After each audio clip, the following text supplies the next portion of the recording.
Welcome to mega 9 TV. జవాన్ల జీవితం ఎప్పుడు నీటి మీద బుడగ వంటిదే.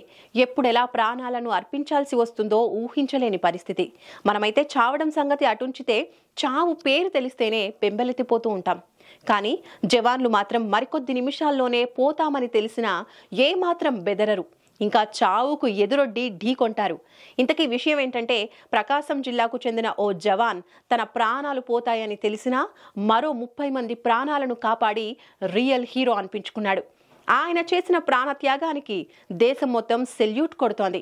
ఇంతకీ ఎవరా రియల్ హీరో? ఆంధ్రప్రదేశ్లోని ప్రకాశం జిల్లా రావిపాడుకు చెందిన వరికుంట్ల సుబ్బయ్య 20 ఏళ్ల కిందట ఆర్మీకి వెళ్లారు. ప్రస్తుతం ఆర్మీలోని 25వ రాష్ట్రీయ రైఫిల్స్ లో హవాల్దారుగా విధులు నిర్వహిస్తున్నారు. అయితే విధి నిర్వహణలో భాగంగా 30 మంది జవాన్లతో కలిసి జమ్మూ కాశ్మీర్లోని పూంచ్ సెక్టార్లో ఇటీవల కాపలా కాస్తున్న ఆయన అనుకోకుండా ల్యాండ్ మైన్ ఉచ్చులో పడిపోయాడు.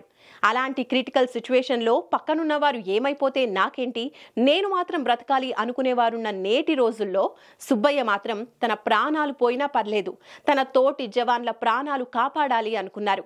అందుకు తాను ల్యాండ్ మైన్ ఉచ్చులో పడిపోయిన సంగతి అందరికీ చెప్పి దూరంగా వెళ్లిపోమని వివరించారు. ఆ విధంగా తోటి జవాన్లు అందరూ ప్రాణాలతో బయటపడగా అందరికీ ప్రాణం పోసిన సుబ్బయ్య ల్యాండ్ మైన్ పేలటంతో అక్కడికక్కడే ప్రాణాలు కోల్పోయారు. ఇక విషయం తెలుసుకున్న అధికారులు సుబ్బయ్య కుటుంబ సభ్యులకు సమాచారం అందించి అధికార లాంఛనాలతో సుబ్బయ్య మృతదేహానికి అంత్యక్రియలు నిర్వహించారు.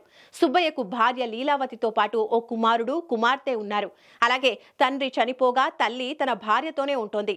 కుమారుడి మృతి విషయం తెలుసుకున్న తల్లి, భార్య, పిల్లలతో పాటు బంధువులు కూడా కన్నీటి పర్యంతమయ్యారు. ఏదేమైనప్పటికీ తన ప్రాణాలను లెక్క చేయకుండా తోటి జవాన్లను కాపాడాలనే సదుద్దేశంతో సుబ్బయ్య చేసిన ప్రాణత్యాగానికి దేశం మొత్తం సెల్యూట్ చేస్తోంది.